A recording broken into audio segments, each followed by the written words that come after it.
Olá, eu espero que esse vídeo encontre todos muito bem. Chegou outubro rosa, momento de se falar muito do câncer de mama, momento de lembrar a todas as mulheres a necessidade de se tocar. E se por acaso esse vídeo chegar até você, que nesse momento está travando essa batalha contra o câncer, sinta-se abraçada. Acredita que existe cura. Acredita que existe vida após o câncer.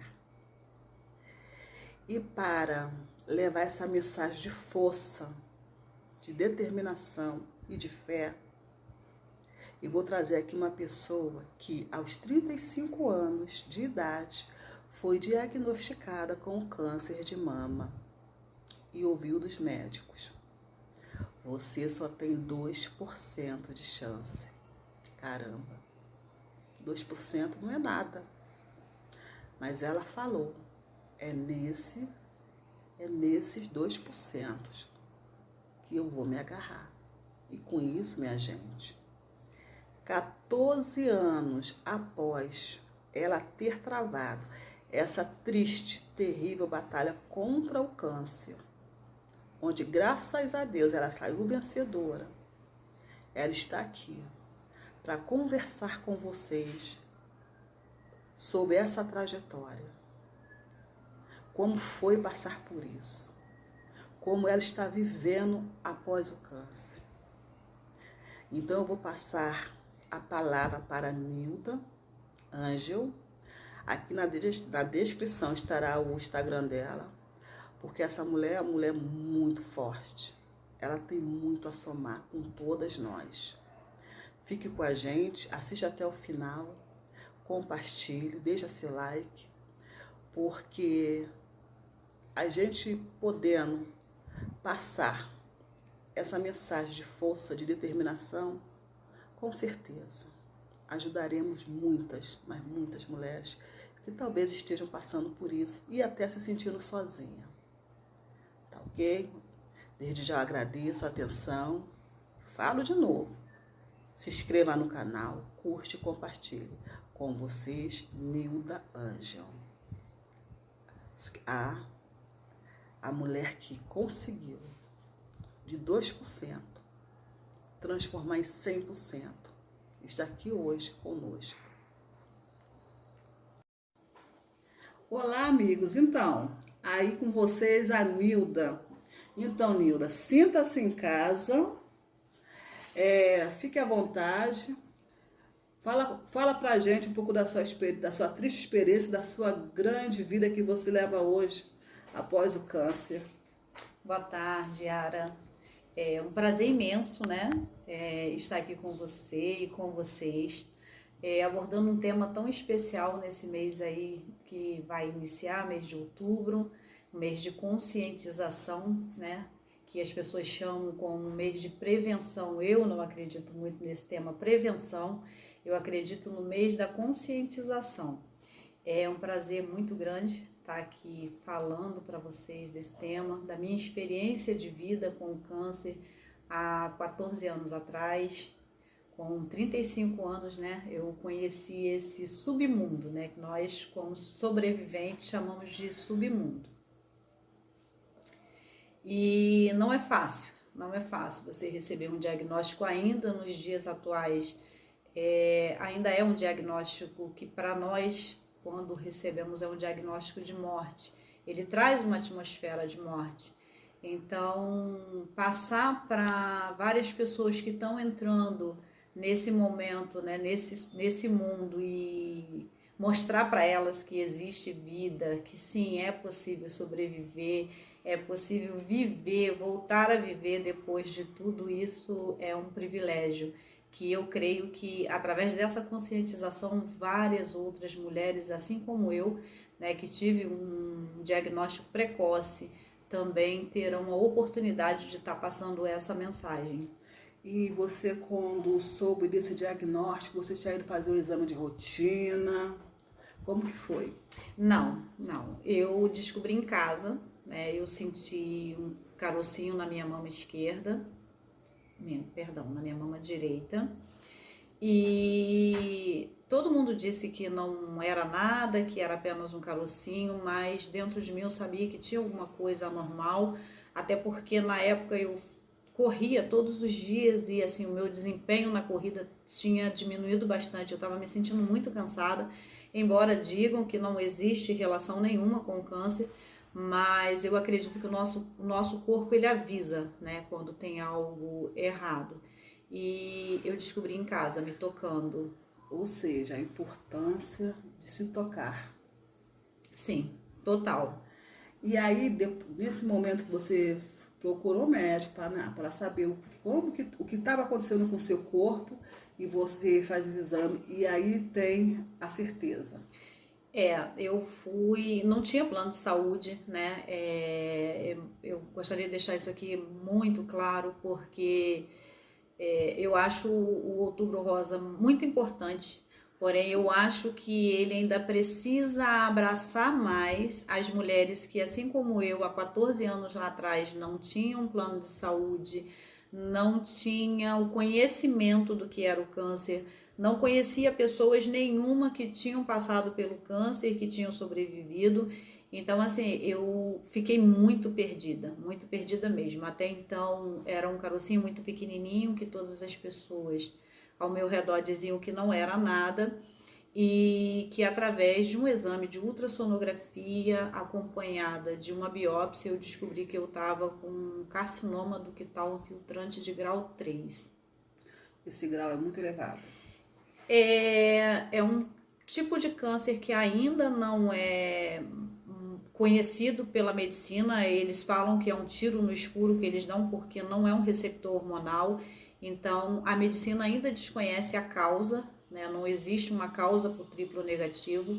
Da mesma forma que também não existe um tratamento pós-quimioterapia, né? O receptor hormonal existe, um acompanhamento depois do câncer, e o triplo negativo não. Depois da químio você não tem nenhum tipo de medicação, nada que vá te amparar no sentido de não ter uma recidiva. E aí, nesse momento que você soube, qual foi o procedimento até a cirurgia, até a químio? Primeiro eu fiquei sabendo que a minha sobrevivência, o médico ele foi muito duro comigo, mas eu entendo que é um processo onde eles precisam ser muito frios mesmo. Eu não tinha plano de saúde e foi passado para mim que seria um tratamento muito caro, que eu não tinha condições nenhuma de realizar, né, no particular. E o primeiro desespero foi não ter para onde ir. Eu não tinha um norte, nada que me norteasse naquele momento. Não tinha um plano de saúde, não conhecia um hospital que tratasse daquele problema que até então era um problema, que eu não conhecia esse universo. Tudo foi muito novo para mim, tudo foi muito assustador por eu não conhecer absolutamente nada relacionado ao câncer.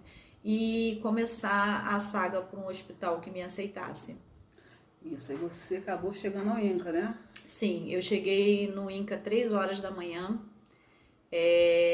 com uma pasta de exames debaixo do braço, uma biópsia, né? E quando eu cheguei lá, eu comecei a passei pela portaria, depois fui passando por um médico, segundo médico, terceiro médico, e assim, a comunicação deles com a gente é mínima, né? As pessoas, elas fantasiam o tratamento no hospital público como é no particular, que você tem toda aquele calor humano do médico que te acolhe, que passa a mão na sua cabeça, que te dá um abraço, um aperto de mão. E no SUS a gente não tem isso. Ainda é essa realidade, eu creio que para muitas mulheres que passam por isso, e é para essas mulheres que eu quero falar hoje, sabe? A esperança de vida são para todas, mas hoje eu quero falar especialmente para essas mulheres que estão desnorteadas, é essa palavra, nesse momento de uma descoberta de algo que pode acabar com a vida dela, segundo a nossa visão, quando descobre a doença, né? Porque cada caso é um caso, eu quero deixar isso aqui bem claro. Quando você descobre, como eu falei no início, é uma sentença de morte, ainda parece ser uma sentença de morte, mas eu tô aqui para provar para vocês que não. Não, com o passar do tempo, você vai vendo que é a vida. E esse período dentro do INCA demorou muito até chegar à cirurgia? Foi tudo muito rápido. Eu tive a sorte de pegar o INCA numa fase muito boa, né? Era uma direção do hospital, era uma direção muito boa. E eu considero rápido porque foi um processo de 2 anos, entre descoberta da doença, conseguir a vaga no INCA e fazer a cirurgia de retirada total da mama e quimioterapia e reconstrução da mama foram 2 anos. Então eu considero, assim, para quem hoje enfrenta uma fila do CISREG, eu considero que foi muito rápido. Nesse momento, né, como é que estava a sua rede de apoio? Familiares, amigos? Eu fui privilegiada. Eu tive uma rede de apoio muito grande. Foi uma corrente de fé que começou dentro da minha casa, né, com a minha família, e começou a se espalhar para outras pessoas. Na época eu fazia parte do Orkut, né?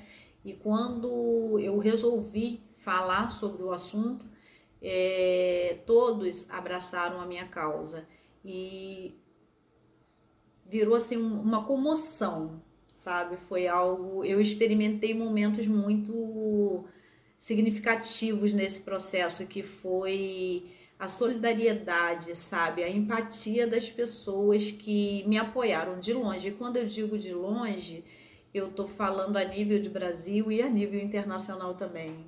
Pessoas de fora. Pessoas de credo religioso totalmente diferente, que mandavam novena, que mandavam orações, que mandavam vibrações, cada um usava a sua fé em prol da minha cura, e foi assim uma rede de apoio muito grande. Claro que é uma trajetória muito solitária, tá? É uma trajetória muito solitária porque você tá rodeada de pessoas que conversam com você, que falam com você, mas que naquele momento não falam a sua língua.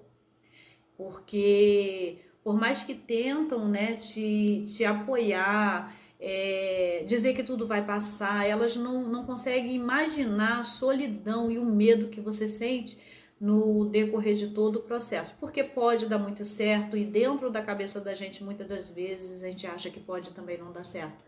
Fica bem com o pé no chão, né? Sim, sim. E nessa época você tinha um filho adolescente, não é isso? Sim, o Júlio César. Júlio César. Eu falo que eu aprendi a exercer a gratidão através do meu filho.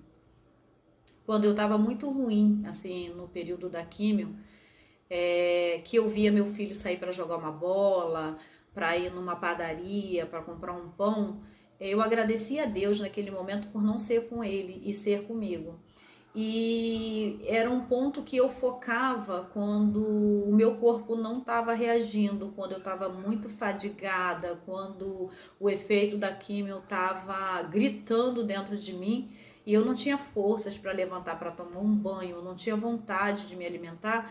Eu olhava para o meu filho e através dele eu aprendi a exercer a gratidão, que é uma coisa que eu carrego comigo até hoje. O que eu acho muito bonito em você, Nilda, assim, que quem entra no seu Instagram pode ver, que você, mesmo naquele momento da quimioterapia, fazendo aquelas coisas, você tira foto sorrindo. Eu até falo, dá a impressão que você sabia que ia dar tudo certo. Eu falo assim, Nilda, acho que você dormiu e falou assim, Deus, ó, isso aí tu vai passar, mas vai dar tudo certo. Porque o jeito que você tirava foto, o jeito que você sorria, era uma força assim, sabe? Eu já passei por isso, vai dar tudo certo. Essa impressão que eu tenho quando vejo suas fotos naquele momento, entendeu? E realmente, eu lembro de um episódio que foi uma das poucas vezes que eu tive uma crise, que foi quando foi feita a retirada da mama, e eu lembro que eu cheguei em casa e minha casa estava cheia de amigas. Nessa época eu fazia parte de uma academia chamada Vânia Vale. E eu tenho uma dívida de gratidão muito alta com essas meninas, porque elas me apoiaram, sabe, de uma forma surreal, a ponto de nós tínhamos um código, a varanda da minha casa, quando eu estava bem, ficava com a luz acesa e elas sabiam que podiam passar lá após a ginástica para me visitar. E quando eu não estava bem, a luz ficava apagada e elas não passavam. E nesse dia, quando eu cheguei, né, do hospital, elas estavam lá e eu esperei todas saírem para eu ter uma crise de choro. E naquele momento ali eu me desesperei. Eu lembro que eu gritava com a minha amiga Márcia, que foi ela que me acompanhou nesse período todo, e eu falava para ela: amiga, vai lá no hospital buscar minha mama de volta, eu quero minha mama de volta. Nossa. Eu acho que foi assim, foi muito forte, porque eu sabia que era algo impossível, eu sabia que ela não podia fazer aquilo, mas foi uma forma de colocar para fora o que eu não tinha conseguido fazer até aquele momento. E eu lembro que ela me abraçou e eu aprendi com ela a exercer um dia de cada vez. Ela olhou para mim, ela me abraçou e ela me disse: amiga, um dia de cada vez. E dali em diante, todas as vezes que eu postava uma foto sorrindo, todas as vezes que eu recebia uma visita sorrindo, era muito real. Era como eu estava me sentindo naquele momento. Medo, eu tive medo o tempo todo. Não vou dizer que não tive medo, eu tive sim. Mas eu sabia que, como tudo estava se encaminhando bem, como eu consegui uma vaga no INCA inexplicavelmente, eu sabia que Deus estava no controle e que eu não morreria. Legal isso. Aí passou essa fase, né? Tirou a mama. Aí tu já fez a reconstrução, né? Sim, eu fiz a reconstrução imediata, né? Que é a colocação do expansor para expandir a pele e ter condições de colocar a prótese definitiva. Só que depois eu fui para químio. E também foi um momento muito difícil, porque eu criei uma barreira tão grande que eu não passava na frente da sala de quimioterapia. Então eu falava para minha amiga assim: amiga, vamos dar a volta por aqui, que eu não quero passar ali na frente, que eu não quero atrair, porque eu não vou fazer químio. E parece que eu tinha... Sabia que ia fazer. Eu sabia, mas era uma negação, né? Eu estava negando a mim mesma, mas sabia que eu passaria. E foi muito difícil quando o médico sentou comigo para falar que seriam 6 sessões. Então você já reconstruiu a mama antes mesmo de fazer a quimio? Não, eu fiz a colocação do expansor e no período da quimioterapia não podia encher, porque eles fazem um processo, né, de encher com soro fisiológico para ir expandindo o expansor e a pele ter condições de receber a prótese. E aí esse processo ficou parado, né, por todo o período da químio e pós-químio também, porque eu fiquei muito inchada. Eu fiquei com quase 80 quilos e eu precisava emagrecer para voltar para a plástica e terminar o processo da reconstrução da mama. Daí ele falou para você que era 6 químio, né? Eram 6 sessões, 3 vermelhas e 3 brancas. E foi passado para mim que a branca seria um pouco mais complicadinha do que a vermelha, e realmente foi bastante complicada. E aí nesse momento que você ficou sabendo que teria que fazer, saber tu já sabia, mas tu ouviu, né? O que você pensou logo de cara? No cabelo? Eu lembro que eu saí de lá anestesiada. E quando eu entrei no carro da minha amiga, eu abri a janela, né, do carro e o vento começou a bater no meu rosto e eu comecei a chorar de soluçar.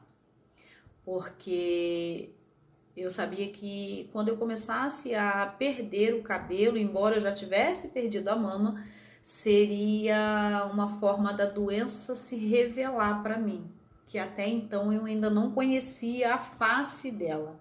Então eu acredito que muitas mulheres passam por isso, porque a perda do cabelo, você se olha no espelho e você diz: realmente eu tô doente. Sim. É essa sensação que eu tive. Aí você raspou logo a cabeça? Eles falaram que com 14 dias o cabelo começaria a cair e com 14 dias não tinha caído nem um fio. E aí eu fiquei na esperança de não cair. Eu dormi, quando eu acordei com o casco da cabeça bem dolorido, ninguém tinha me falado sobre isso. E quando foi à noite, umas 6 e pouca da noite, eu comecei a passar a mão no cabelo e começaram a vir tufos de cabelo. E foi quando eu tomei a decisão de raspar. Eu escolhi uma pessoa de confiança para poder fazer. Tem foto, a gente vai deixar a foto aqui depois. Ficou muito bonita a careca. Aí, Nilda, veio esse momento, foi sofrido, foi um deserto, mas ele passou. Sim. E aí, quando você fez a última?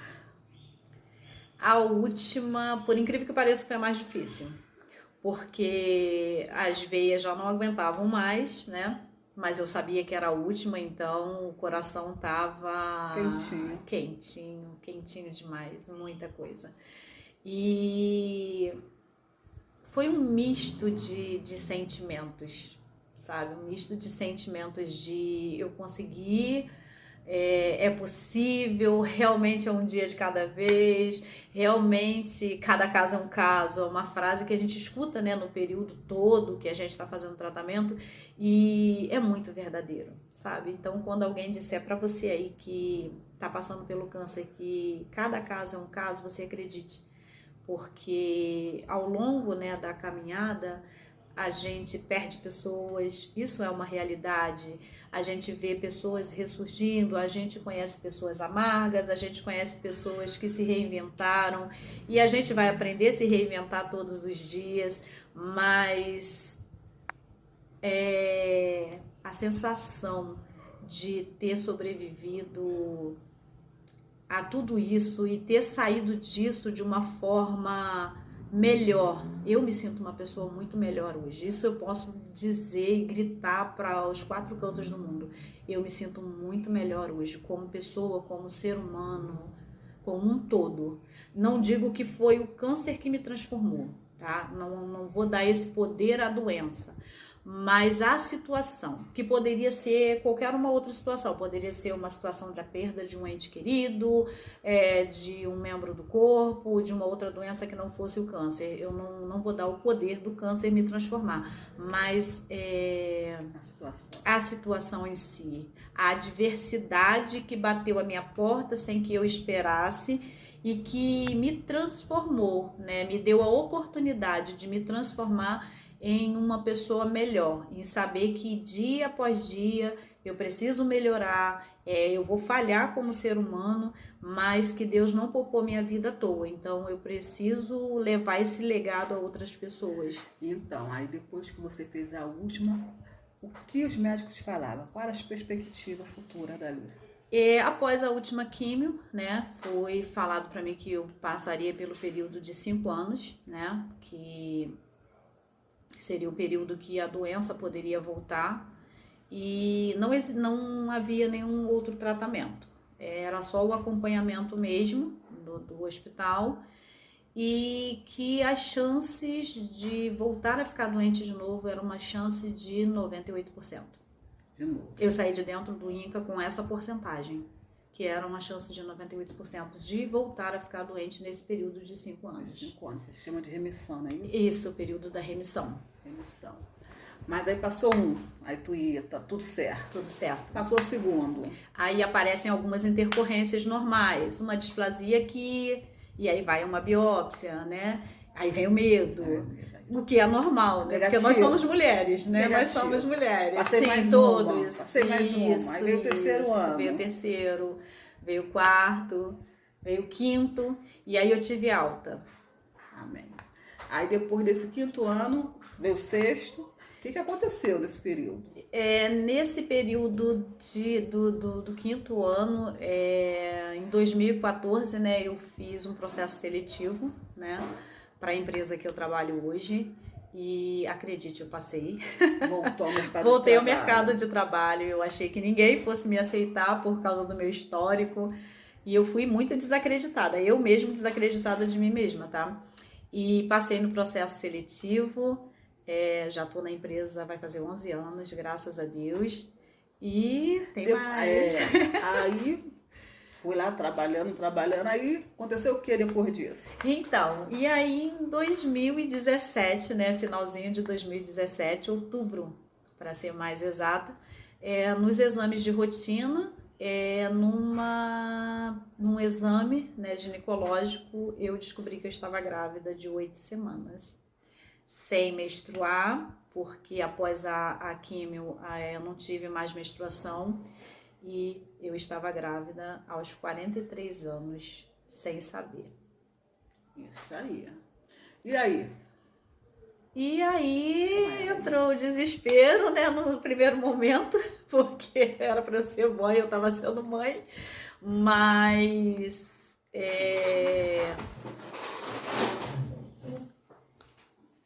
senti medo, né?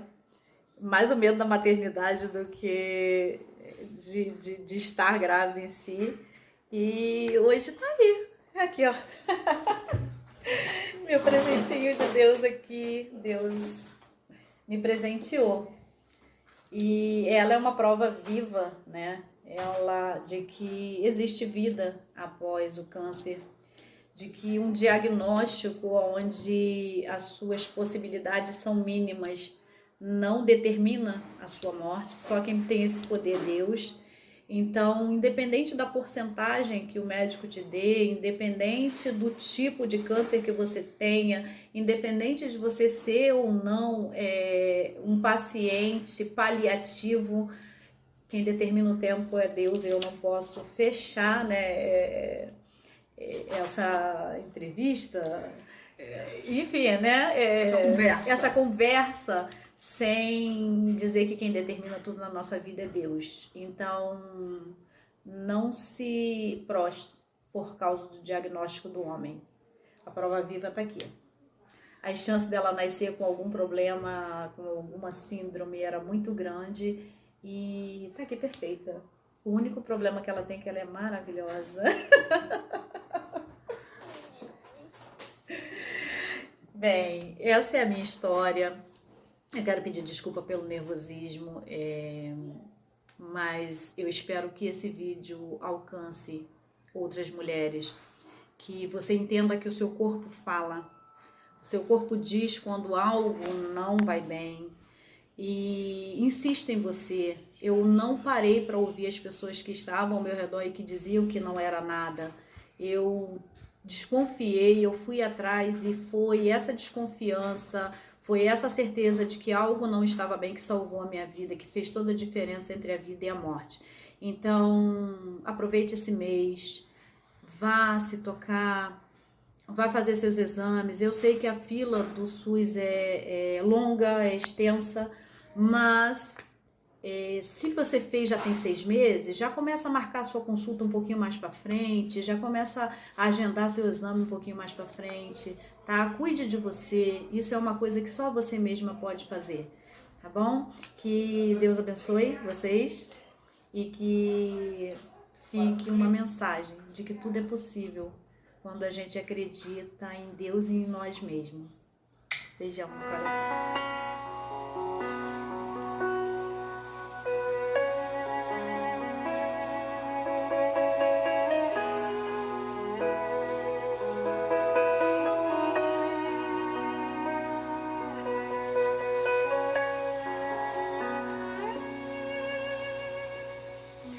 Preocupando à toa, o diagnóstico do homem não significa nada. Tenha calma. Sou eu quem dou a vida, sou eu quem tiro a vida e determino o tempo pra curar as feridas. Sou eu quem faço. Quem é o homem pra pôr um ponto final onde eu não coloquei? Não entre em desespero, enxugue as suas lágrimas, é tudo passageiro. Você precisa confiar e descansar. Descansa, quem te prometeu garante.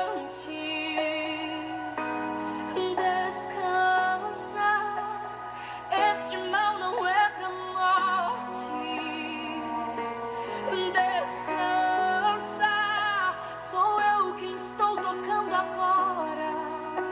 Já tenho a tua vitória, só precisas descansar.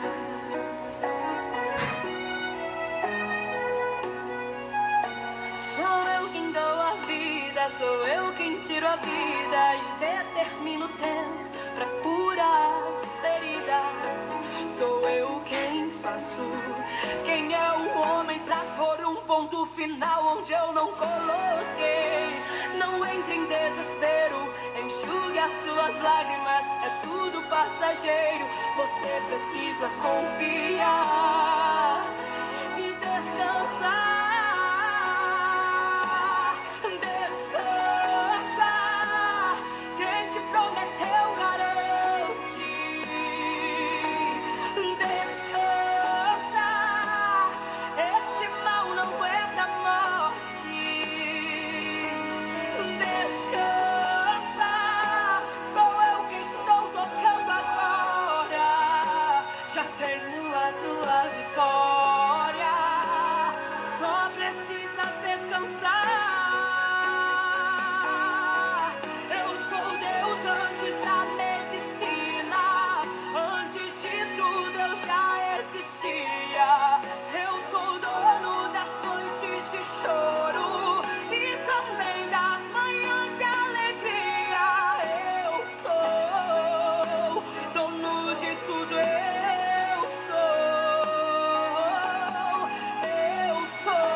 Preocupando à toa, o diagnóstico do homem não significa nada. Tenha calma. Sou eu quem dou a vida, sou eu quem tiro a vida e determino o tempo pra curar as feridas. Sou eu quem